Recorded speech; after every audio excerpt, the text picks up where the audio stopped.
Oi pessoal, eu sou o Márcio Raskorski. E eu sou Taula Armentano e este é o Síndico Lab News, o seu jornal do mercado condominial. Confira agora as matérias que preparamos para vocês esta semana. Instituto Muda. Veja como tornar o seu condomínio um ambiente mais sustentável. Mais um caso problemático entre morador e entregador de delivery. Veja como evitar cenas de violência e entenda mais sobre este caso. Final de ano, o seu condomínio já está preparado para os últimos 3 meses de 2023? E é claro, o nosso bloco interativo e as nossas dicas culturais. Vem com a gente!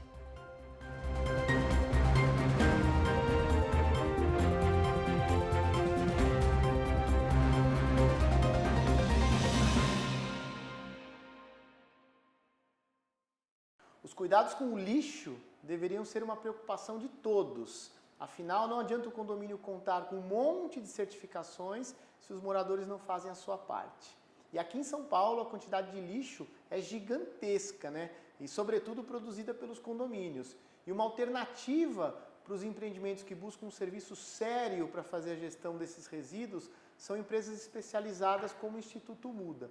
Confira, eles cuidam desse abacaxi pra gente, que na verdade é ouro. Lixo aqui em São Paulo é ouro, se for bem cuidado. Vamos ver a matéria.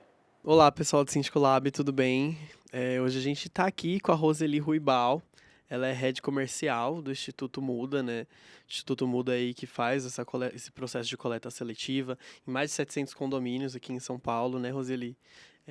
O Síndico Lab acredita que é super importante a gente se preocupar com o problema do lixo, do descarte, né, em São Paulo. Então a gente veio conversar um pouquinho com a Roseli sobre esse processo nos condomínios, né, que é o nosso âmbito aqui no Síndico Lab. Em muitos condomínios, Roseli, o pessoal, os funcionários mesmo separam a reciclagem e eles vendem. Na visão de vocês, qual que é o risco? Quais são os riscos, né, desse processo? Como que vocês veem sobre isso? Então, já existe jurisprudência, Felipe, desde 2012, né, de que funcionários de condomínio não podem, não devem manusear os resíduos. Isso é uma obrigação do condômino, né, do morador, da unidade. Então, pela Política Nacional de Resíduos Sólidos, né, um dos pontos altos da Política Nacional de Resíduos Sólidos é exatamente a responsabilidade compartilhada. Então, separar o resíduo é de responsabilidade da unidade e não do funcionário. Por quê? Porque, obviamente, ali pode ter material cortante ou pérfuro cortante contaminado. Então, quando o funcionário do condomínio faz essa separação, além de ele não estar fazendo um trabalho para o condomínio, ele está fazendo para ele, ele pode se cortar, ele pode se contaminar. E aí o condomínio vai ter que arcar com essas consequências e também insalubridade, até futuros problemas trabalhistas, que é muito comum, né, para quem atua nisso. A recomendação, então, é que o próprio morador, né, ou a funcionária da unidade, faça essa separação e o funcionário do condomínio só fecha o saco, né, e encaminha ali ou para um catador informal, uma outra empresa, enfim. É essa a recomendação, tá? Hoje em dia os condomínios eles têm uma obrigatoriedade em ter a coleta seletiva, Roseli? Então, Felipe, já existe uma lei estadual, né, que obriga condomínios acima de 50 unidades a fazerem a coleta seletiva. Então, quando a gente fala de coleta seletiva, é essa comprovação, essa rastreabilidade. Então, existe essa lei. De fato, não há fiscalização, mas é muito importante os síndicos saberem que existe essa lei e que, como estamos gerando muitos resíduos, em algum momento essa lei vai ser colocada em prática, né? E vai aumentar a fiscalização. A gente tem ouvido já muito se falar disso, porque realmente a geração de resíduos está muito grande e a prefeitura não está dando conta. Então, a gente precisa também de políticas públicas para poder escalonar isso, né? Hoje, o Brasil recicla somente 4% daquilo que poderia ser reciclado, é ainda um índice bastante vergonhoso, e entendemos que síndicos, condomínios têm um papel importante para a gente conseguir melhorar esse índice. Quando vocês chegam no condomínio, né? Quais são os problemas que vocês avistam, além do que eu falei para você, né? Dos funcionários que separam ali o próprio resíduo. Quais são os problemas que você vê? Como que vocês fazem com que a coleta se torne alguma coisa eficiente dentro desse sistema do condomínio que às vezes já está acostumado há anos, né? A tratar de uma maneira? Legal. Então, Fê, o lixo é o maior problema ambiental urbano, né? Eu costumo dizer que os condomínios são mini cidades. Então, o lixo ele é um grande problema fora e dentro dos condomínios. Então, muitas vezes falta um local para armazenamento adequado, falta informações tanto dos moradores quanto para os funcionários, falta uma estrutura adequada, né, de armazenamento e de descarte, e falta, eu acho que uma das coisas muito importantes, falta o resultado, né? Quando a pessoa separa, às vezes ela separa, depois ela vê que mistura tudo, então todo o trabalho que ela faz em casa com uma boa intenção acaba caindo em descrédito. Então, eu acho que é muito importante que a pessoa receba os resultados, saber de fato para onde está indo, né? Saber o impacto social e ambiental daquela ação que ela está tendo na casa dela. E nós promovemos isso regularmente, apresentamos os resultados. Então, os condomínios têm um monte de problemas relacionados com resíduo. Então, isso. Ou insalubridade, ambientes absolutamente insalubres, onde o funcionário fica ali manuseando os resíduos, reensacando, separando, sabe, uso excessivo de sacos de lixo, né? Então, um gasto muito grande com sacos de lixo. Com o nosso modelo também, o condomínio consegue economizar sacos de lixo. Essa falta de informação e de engajamento. Então, é uma série de problemas e a gente tenta ajudar a solucionar cada um deles. Cada condomínio tem uma dor, né? Acho que uma outra problemática urbana, especialmente aqui em São Paulo, é dos catadores informais. Então, o condomínio coloca um resíduo na rua, reciclável, né? E aí passam os catadores, abrem os sacos, né? Ou aquele montanha de resíduos na frente do condomínio. Então, é a gente estruturar melhor tudo isso. É possível. Dá para melhorar. Parece que aqui não vai dar certo. Ouço muito isso, Felipe. Aqui não vai dar certo, mas eu garanto que dá certo. As pessoas querem fazer coleta seletiva. Estão já enxergando essa urgência no tema. Com certeza, né? E além de tudo, uma coisa que o síndico pode prestar atenção e que é muito válido é que você vai agregar valor aos apartamentos, ao condomínio, né, em si. Então, é uma ideia aí, né, para quem, como vocês como a Roseli mesmo disse, muitas vezes você chega no condomínio, você vê que há uma desorganização, há uma insalubridade, e essa mudança os moradores também podem ver e aí gerar uma reeleição para o síndico, né? Com certeza. Obrigado, viu, Roseli? Agregou bastante valor aqui para nossa audiência e espero que você volte, né, que tenhamos mais pautas. Isso, eu queria agradecer, né, a oportunidade de falar desse tema, né, Felipe? Acho que a gente precisa, sim, falar muito sobre esse tema, disseminar essas informações, colocar holofotes, precisamos promover essas mudanças. É um dos R's ali da sustentabilidade, né? Precisamos pensar em vários outros, mas reciclar é urgente, especialmente nesse ambiente urbano que a gente vive. Então, bora lá, síndicos. Vamos juntos, hein, pessoal do Síndico Lab. Voltamos aí pro estúdio. Márcio, sabe que algum tempo atrás, como eu cuido de condomínios muito grandes, a gente já fez várias tentativas de implantar uma forma correta e de realmente tratar todo esse lixo, toda essa parte sustentável, né, do condomínio. Já tiveram muitas empresas que vieram com diversas iniciativas e a logística de tudo isso é cara e não é fácil. Então, fica aí a dica, né, do Instituto Muda, que tem feito isso com primor, né? Taula, deixa eu te fazer uma pergunta. Você tem ideia quanto aqui na cidade de São Paulo de lixo reciclado é coletado pela Prefeitura de São Paulo? Você tem ideia quanto por cento? Tenho ideia, Márcio. Chuta. Ai, não tenho... Chuta. Prefiro não chutar para não errar feio. Chuta. Conta pra gente. 3%. Falta ainda 97%. Então, assim, tem 3 pontos importantes sobre esse assunto. Primeiro, não adianta nada o morador separar o lixo se depois junta tudo no caminhão do lixo orgânico com reciclável, porque a prefeitura não conseguiu ainda priorizar esse assunto. 3% é uma vergonha. Segundo ponto importante, tem muito prédio que imagina que vai fazer renda com isso. E acha que vai vender o lixo e vai ganhar uma nota, e não é nada disso. Na verdade, o que a gente precisa fazer é dar uma destinação correta, nem que a gente pague para fazer isso, porque não tem jeito, a cidade não está preparada ainda. E o terceiro ponto é que a gente tem que aprender com as crianças, né? Eles já aprenderam na escola, a gente não aprendeu, e eles é que acabam ensinando a gente, incentivando a gente. É muito comum, eu tenho uma filhinha pequenininha, minha caçulinha, e é muito comum ela me dar bronca. Ela fala, pai, você está misturando casca de banana com embalagem de alumínio. Então, a gente tem que ficar de olho na molecada. Eu ia errar feio, viu, Márcio? Eu ia chutar mais de 30%, então eu ia errar muito.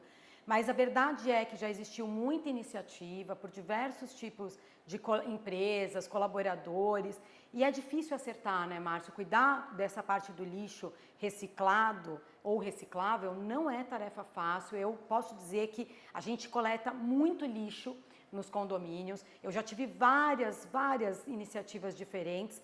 Tenho até um condomínio que dentro do próprio condomínio tem prensa, eles fazem todo o tratamento, separam direitinho. E essa ideia de que dá para ganhar dinheiro com o lixo hoje reciclável já não acontece mais. No passado até que acontecia, mas hoje em dia não é uma verdade, né? E uma coisa que a gente precisa conscientizar também os projetistas das construtoras, das incorporadoras, porque a gente fala aqui conceitualmente de reciclagem de lixo, só que as salas destinadas para guardar o lixo nos condomínios, elas são minúsculas. Aí se o caminhão da reciclagem passa 2, 3 vezes por semana, não tem onde guardar. Aí fica mau cheiro, vem rato, vem barata, e aí o condomínio acaba se livrando logo do lixo que poderia ser reciclado. Então, fica a dica também para os engenheiros das construtoras, né? Perfeito. Márcio, e essa semana, olha só, um condomínio sofreu um ataque por parte de entregadores de delivery, lá no Itaim. Um deles afirma ter tomado um soco na cara de um condômino que estava na rua. Ele abriu uma live e em meia hora, mais de 50 entregadores já estavam lá na porta, quebraram o gradil de vidro e o portão, e até a portaria também foi alvo desse vandalismo, foi danificada. Quando a PM chegou, na verdade, os entregadores já haviam ido embora, e é inegável que há uma tensão no ar entre entregadores e moradores de condomínio, principalmente com o aumento de casos ligados a esse tipo de assunto que vem acontecendo. E para entender um pouquinho mais sobre esse caso, também dentro das paredes do condomínio, nós recebemos a síndica do empreendimento e também preparamos uma entrevista com um especialista em segurança condominial e patrimonial para ajudar você, síndico, morador ou colaborador, a lidar com casos como esse com eficiência. Confira. E aí, pessoal do Síndico Lab, tudo bem? A gente está aqui com a Márcia Malheiros, né, Márcia? A Márcia, ela é síndica profissional aqui do prédio, né, aqui perto da Paulista, onde ocorreu a depredação, né? Conta pra gente, Márcia, o que aconteceu na sexta-feira passada? Na sexta-feira, nós tivemos aqui um episódio grave de vandalismo e depredação, que na verdade foi uma consequência do que aconteceu no dia anterior, na quinta-feira, no dia 28. Então nós tivemos aqui um desentendimento na portaria do prédio entre o entregador do iFood e um morador. Esse desentendimento, ele gerou, agressões verbais, agressões físicas, foram para as vias de fato e já gerou a quebra de um dos portões, né? Quando o morador entrou para dentro do condomínio, o entregador jogou uma picareta no vidro, não acertou o morador, mas quebrou o nosso vidro de entrada. Mais ou menos uns 30 entregadores se dirigiram aqui até o condomínio, solicitando que o morador descesse, mas obviamente a proposta não era essa, porque chegaram quebrando. Né? Muita angústia, muita ansiedade, não é mesmo? Você nunca imagina que vai acontecer isso no condomínio. O que eu acho que precisa incentivar, nós trabalhamos para isso, esse é o trabalho do síndico, sempre procurar trabalhar e implementar culturas de não violência dentro do condomínio. Poderia ter sido pior ainda, né? Imagina, o morador poderia ter perdido a vida, ou o próprio entregador, né, ali. E aqui, né, o condomínio foi vítima dessa situação. Acho que a premissa e o princípio é tranquilidade, muita racionalidade e não entrar em desespero. A gente está aqui com José Elias de Godoy, O Elias ele já participou aqui do Síndico Lab em outro caso aí que aconteceu em condomínio lá na Vila Mariana. Qual que é a primeira ação do porteiro? Quando que o porteiro tem que tomar a primeira ação para evitar esse tipo de problema, Elias? O fato se deu justamente por causa da agressão, né? O rapaz lá, o entregador, foi agredido e nisso o morador correu para dentro do prédio e o entregador solicitou o apoio dos demais companheiros, onde eles chegaram no prédio, acabaram depredando lá a parte de vidro, o reconhecimento facial, né? Que foi quebrado esses equipamentos. O que se deve ser feito? Quando o porteiro, né, quem tiver de serviço, ali, o controlador de acesso, já percebeu o tumulto, perceber que está havendo já uma movimentação já de pessoas estranhas que pode causar um problema, mas é de imediatamente acionar a Polícia Militar através do 90, tá? E reiterando, assim, sequencialmente, se for em 1 ou 2 minutos, porque tende a tomar um vulto maior e depois você não tem como segurar. E para fazer com que a própria Polícia Militar venha o mais breve possível, prevenindo, né, essas ações e dispersando, no caso, esse tumulto e a multidão, se for o caso, né, para que a gente possa evitar um mal maior. Okay? E se tiver o sistema de vizinhança solidária, avisa os demais prédios para também haver o quê? Os demais prédios auxiliarem, né, o comércio, os vizinhos, chamando a Polícia Militar da região lá para poder ajudar num caso desse. Eu acho que o importante é o seguinte, a gente colocar... o que nós temos que ter nas portarias dos condomínios, né? Os telefones de emergência, fora o 90, que é o que vai estar acionado, o telefone da companhia da PM, tá certo? Da área. Os demais, através da Vizinhança Solidária, que utiliza muito o sistema de WhatsApp, ok? Quando acionar a PM, informa o local, dá o nome, passa o nome de quem está acionando, o endereço correto, e informa a situação o mais breve possível. Estão tendo aqui possível tumulto, o pessoal vai vir querer quebrar aqui o local. Por favor, manda a viatura o mais rápido possível. Todas as perguntas que forem feitas pelo atendente da Polícia Militar, já responda o mais breve possível e peça, né, que o atendimento seja agilizado para poder evitar um mal maior. Ok? Isso aí é questão de 1 minuto, você consegue passar todos esses dados e vai auxiliar muito o socorro o mais breve possível. Entendi. A gente viu as maiorias das brigas que estão acontecendo aí envolvendo o motoboy são aquela questão do motoboy adentrar o condomínio, não adentrar para fazer a entrega. Esse caso não foi nem isso, né? Foi só uma briga mesmo na calçada que acabou acarretando nisso. Então é importante aí que os porteiros, o síndico estejam preocupados aí e reflitam aí sobre todos esses ensinamentos aqui que o Elias trouxe para a gente. Obrigado, viu, Elias? Isso, né? Na verdade, tem que ter a percepção, né? Quem estiver na portaria, o porteiro, o zelador, ou mesmo o pessoal de faxina, eles estejam treinados para ter essa percepção, que a coisa está tomando um vulto e que vai se tornar grave se não tomar uma atitude de imediato para prevenir, né? Até para poder evitar que ocorra um mal maior. Então, o treinamento é muito importante nesse momento, para que eles possam identificar tudo, tá ok? Obrigado, viu? Voltamos para o estúdio aí com vocês. Bom, Taula, na verdade, muito embora a gente repudia qualquer ato de violência, muito embora a gente sabe que não se responde violência com mais violência, muito embora a gente sabe que quem parte para cima perde a razão, a gente há de convir que geralmente a primeira agressão parte do morador, desrespeitando o entregador, maltratando ele, às vezes sendo até preconceituoso, cometendo assédio moral, porque o rapaz está lá trabalhando, e aí a coisa vai escalando, os motoqueiros são muito unidos, né, os motoboys são muito unidos, e aí acaba nisso. Então eu acho que essencialmente, além de todas as dicas que a gente ouviu, além de tudo que a gente pode fazer de forma coletiva, eu acho que o morador que causou a confusão, ele precisa ser multado. Porque ele tem que aprender que no ambiente coletivo, ele não pode, por um descontrole, colocar os outros em risco.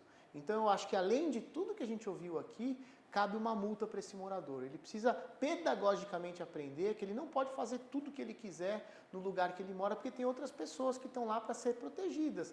E ele causou um dano à segurança das pessoas, além do dano patrimonial. Então, vale a pena uma medida contra esse morador. Eu concordo, Márcio, que vale a pena uma medida. Claro que tem que ser tudo muito bem apurado, né? A gente está aqui contando o que foi divulgado até aqui dessa situação, mas eu concordo com você. Agora, tem também que ter, o condomínio tem que ter habilidade para lidar com situações como essa, né? Ter uma rapidez em chamar aí apoio policial, evitando que coisas como essa possam até gerar danos maiores, que poderia ter agressão de outros condôminos, tanto às pessoas que estão ali prestando serviço de delivery e tal, como os próprios entregadores aos moradores, ou seja, um caos, né? A gente repudia muito esse tipo de situação e tem que estar treinado para poder combater isso. E alguém pode estar armado, sacar a arma, dar um tiro e vai morrer por uma bobagem dessa. Agora, precisa reforçar. Os entregadores não devem e não são obrigados a subir nos apartamentos para fazer entrega. É o morador que precisa descer até a portaria, dar o código, eventualmente pagar na hora, se não tiver pago ainda, e pegar a sua encomenda. Então, não tem essa de, mas aqui ele tem que subir, eu autorizei, não vai subir e ponto final. As regras do condomínio devem ser respeitadas, né? E teve um caso parecido com esse até no condomínio da Moca. Lembra, a gente noticiou aqui com a Marcela Volpato, que também foi ao extremo, né? Tem ficado recorrente esse tipo de situação. Isso aí, a gente lamenta e vira caso de polícia, né? Infelizmente vira caso de polícia, mas por despreparo do morador que resolveu por uma bobagem agredir alguém, aí vai escalando e chega até isso. Bom, Taula, faltam só 3 meses para o fim do ano, quem diria, né? Foi muito rápido e é necessário organizar um monte de coisa para esses próximos meses. Então, por exemplo, para a gente ter tranquilidade em relação ao pagamento de 13º, em relação à escala de férias, festa de Natal, caixinha de Natal, festa de fim de ano, enfim, um monte de coisa, reserva dos espaços comuns, férias das crianças, que depois já começa logo dezembro, janeiro. Então a gente convidou o síndico profissional, nosso amigaço, Silvio Levi, um dos síndicos mais brilhantes de São Paulo, para ele dar o caminho, né? O que ainda precisa ser feito no condomínio até o final do ano. Fala aí, Silvio, conta aí pra gente. Tudo bem, Stefano, obrigado por estar me recebendo aqui, obrigado, Síndico Lab, novamente, estamos juntos. Maravilha. Silvio, me conta, o que você costuma fazer para deixar aí o condomínio em dia e você poder tirar uns dias aí também para descansar, né? Ficar no online aí? O síndico sair tranquilo, para o síndico deixar o condomínio tranquilo, lembrando que a época de festas, de final de ano, coincide com a época de chuvas, que normalmente é uma época mais trabalhosa para nós síndicos, mais preocupante para nós síndicos com relação à estrutura do condomínio. Então, assim, com relação ao Natal, né? O síndico já depende da fase que ele está, se ele está novo no prédio, se é um prédio de implantação, se ele já está há bastante tempo no condomínio, tratar com o corpo diretivo, principalmente com relação à decoração. Vamos pensar já no Natal, já estamos iniciando outubro, então temos aí que pensar no Natal e preparar o zelador para a montagem. Lembrando, o material pode estar estragado, pode ter mofado, então que o zelador faça esse trabalho com antecedência para verificar se precisa de alguma reposição, seja iluminação, seja na própria árvore de Natal e os enfeites, tá bom? Essa é uma dica que a gente dá.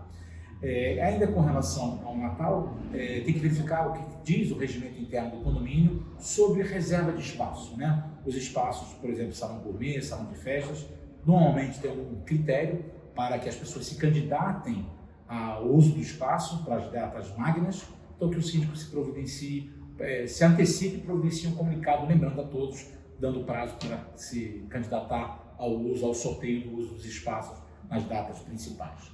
Não esqueçam da equipe, não importa se é orgânica, terceirizada, comece o trabalho com antecedência, vai chegando agora, a meados de outubro, as empresas estão tomadas de encomendas, então verifique qual que é o histórico do prédio, se você não está lá, ou se é o prédio novo, crie um histórico, crie uma rotina com relação a isso, converse com o corpo diretivo, faça uma oferta de fazer a questão da caixinha do Natal, a questão da compra de cestas ou mesmo de congelados. Aí fica agosto, eu costumo levar 3, 4, 5, 6 opções para o conselho, quando não tem histórico, para que eles tomem uma decisão.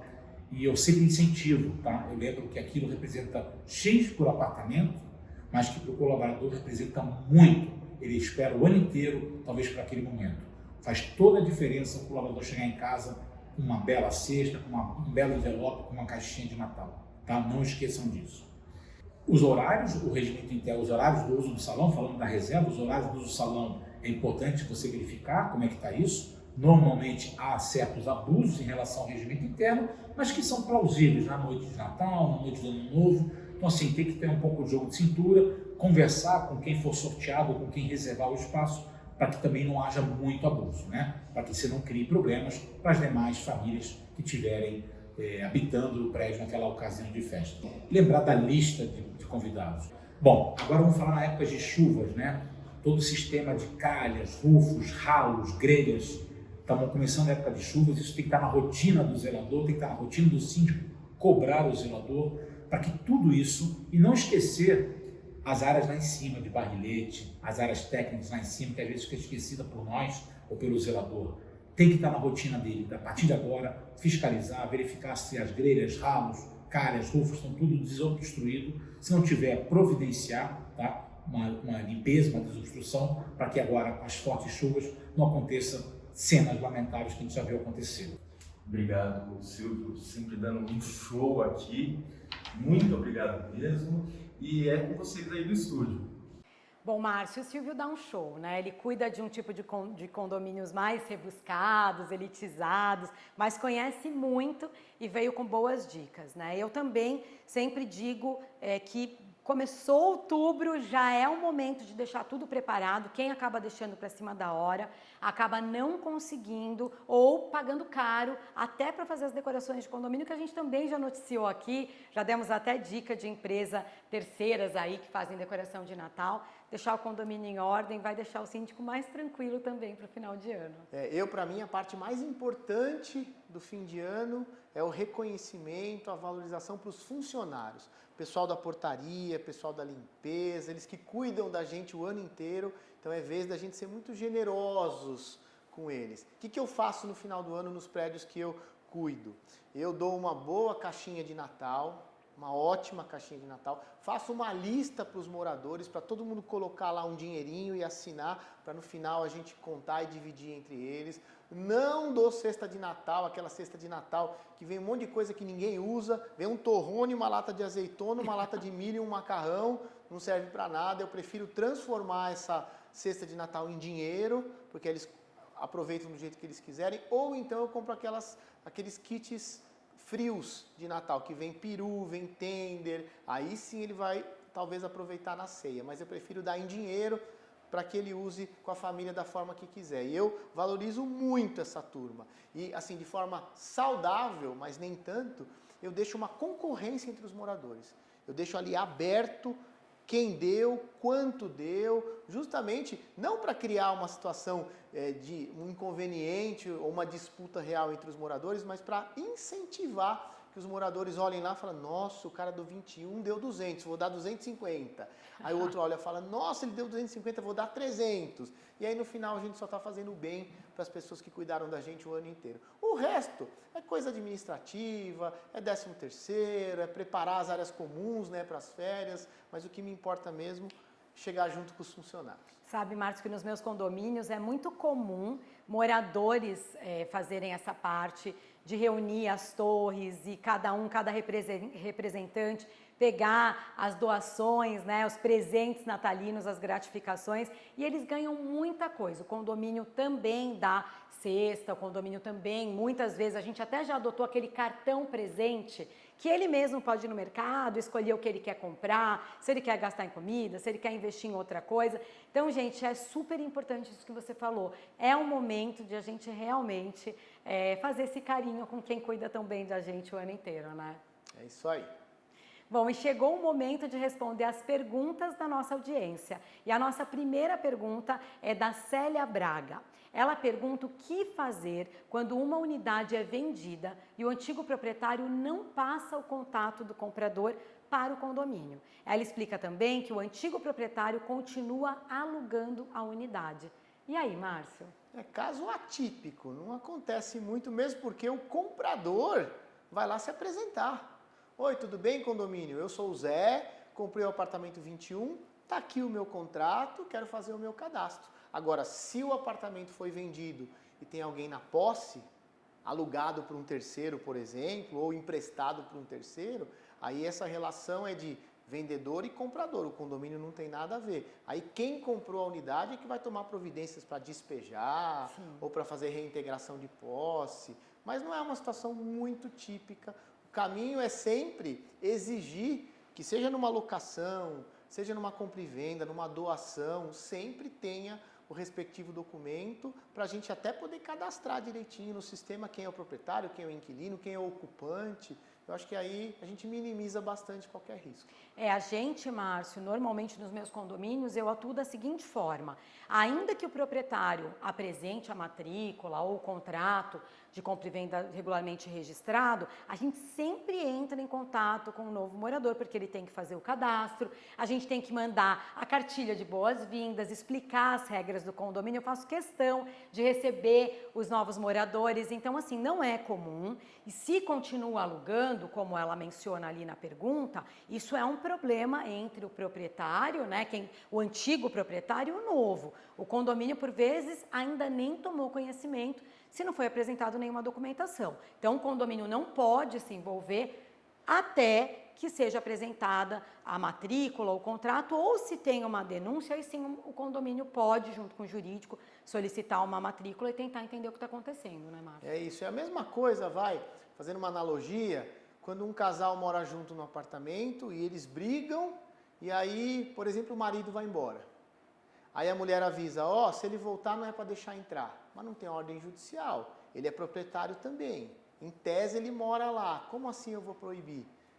E aí fica ali o porteiro numa saia justa. Então o caminho, em alguns casos, é acionar o jurídico mesmo, olhar a matrícula, olhar o cadastro e tentar apoiar a pessoa que precisa de auxílio. É isso. Bom, a segunda pergunta é do Felipe Leonardo. Ele explicou pra gente que só tem folga às segundas-feiras, mas que nesse dia a piscina está sempre fechada para manutenção. E ele não consegue curtir esse espaço da área comum, ele já procurou o síndico, mesmo disse que não pode ajudá-lo. O que você acha que dá para fazer? Márcio, é comum que em um dia a piscina fique fechada para poder fazer a limpeza. Isso é bem comum, ainda mais em condomínios que tem muita gente. Aí precisa mesmo de um dia inteiro para poder fazer aquela limpeza profunda e garantir que a água vai ter qualidade nos próximos dias. Agora, o síndico pode fazer uma pesquisa, né, entender se esse é o melhor dia realmente para que a piscina fique fechada. Se for, desculpa, é o coletivo, vai ganhar, vai manter assim. Se não for, gente, o condomínio é da massa condominial, o síndico só vai adaptar. Se precisar fazer uma alteração no regulamento interno, ele vai aprovar e ratificar numa assembleia futura. Mas eu acho que uma pesquisa dá um termômetro, dá o norte, e o síndico fica em paz e o condômino feliz. Eu acho que não tem o que fazer, não dá para mexer. É o dia oficial de manutenção das piscinas, que a turma usa sexta, sábado e domingo. Segunda é o dia de limpar, é um dia neutro. E assim, gente, vai comprar um apartamento, vai alugar um apartamento, lê o regulamento interno antes, pergunta como que é a operação, porque se você já comprou, já alugou e descobriu isso depois, já era, dançou, não tem o que fazer. Mas não é engessado, né, Márcio? Acho que isso é legal a gente dar dica. Como normalmente essa regra está no regulamento interno, se a massa condominial culturalmente preferir uma outra data, isso não for impactar na qualidade da água, não vejo por que o síndico também não acatar, né? Vale consultar a massa condominial e que dia que eles querem usar a piscina. Concordamos? Mais ou menos. Mais ou menos, acho que sim. Acho que tem que ser democrático, mas não tanto. Se há anos já é segunda-feira, está todo mundo acostumado, aí por conta de uma pessoa vai consultar todo mundo para mudar, enfim. Aí aparece outro que só tem folga na quinta e não acha justo, enfim, eu acho melhor deixar como está. Então, discordamos oficialmente aqui no Síndico Lab News de hoje. Tá Vocês viram que eu dei uma provocada nessa discórdia. Bom, gente, agora aquele momento relax, tranquilo, para desestressar mesmo e aproveitar melhor os momentos longe dos condomínios. Nem tanto, né, Márcio, que a gente ainda fica ali monitorando. Mas me diz, qual é a sua dica para o final de semana? Olha, eu vou dar uma dica simples e que é um passeio gostoso. Lá no Bexiga, tem uma feira de domingo, na pracinha no Bexiga, ali na 13 de maio, na Rui Barbosa, que é uma feira de antiguidades. É uma delícia, fica domingo lá o dia inteiro. Às vezes tem um showzinho de música, às vezes não. Tem um monte de restaurante ali no entorno, na 13 de maio, na Rui Barbosa, que dá para comer uma comida italiana deliciosa.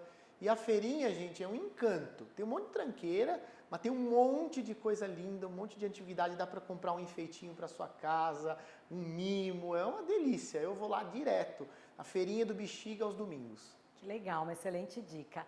E essa semana a minha dica é o planetário do Parque Ibirapuera. Tem várias sessões temáticas, como o Céu dos Dinossauros, é bem infantil, as crianças adoram, mas também tem uma boa área para curtir ali com a família, dá para comprar ingresso online. Minha dica é essa. Você sabe que eu lembro na escola, era moleque, nos anos 70, a gente ia de excursão com a escola no planetário. E todo ano tinha, era uma festa, nem sei, é o mesmo lugar ainda, será? É o mesmo lugar ainda, foi reformado, né, e tudo. Eu também fui, Márcia, na escola com o pessoal e eu amava, achava lindo. Eu acho que nessa época que você foi eu não tinha nascido ainda, mas... É capaz, dá para perceber mesmo essa diferença de idade minha com você, né? Bom, pessoal, essa foi mais uma edição do Síndico Lab News, o seu jornal do mercado condominial. Foi muito legal hoje, né? A gente já está na 30ª edição, Márcio, já foram mais de 100 mil visualizações. A gente está muito feliz com o projeto. Obrigada, pessoal do Síndico Lab, que tem apoiado, né, todos os nossos patrocinadores, mas principalmente a você que espera sexta-feira, às 21 horas, para acompanhar nós dois aqui batendo um papo descontraído, brincando, mas falando do que a gente gosta, que é condomínio. E legal que a gente bateu 100 mil, eu acho que agora vai ser um pulo para 1 milhão, porque os números nas redes sociais vão assim, né? Vão subindo dessa forma. E o bacana é que as pessoas não assistem um pouquinho e param. A gente tem os estudos aqui que mostram que as pessoas assistem do início ao fim, o que para nós é uma alegria, né? Sem dúvida. E a gente tem um encontro marcado toda sexta-feira, às 21 horas, no canal do YouTube do Síndico Lab. Você é nosso convidado. Valeu. Tchau, Taola. Tchau, tchau.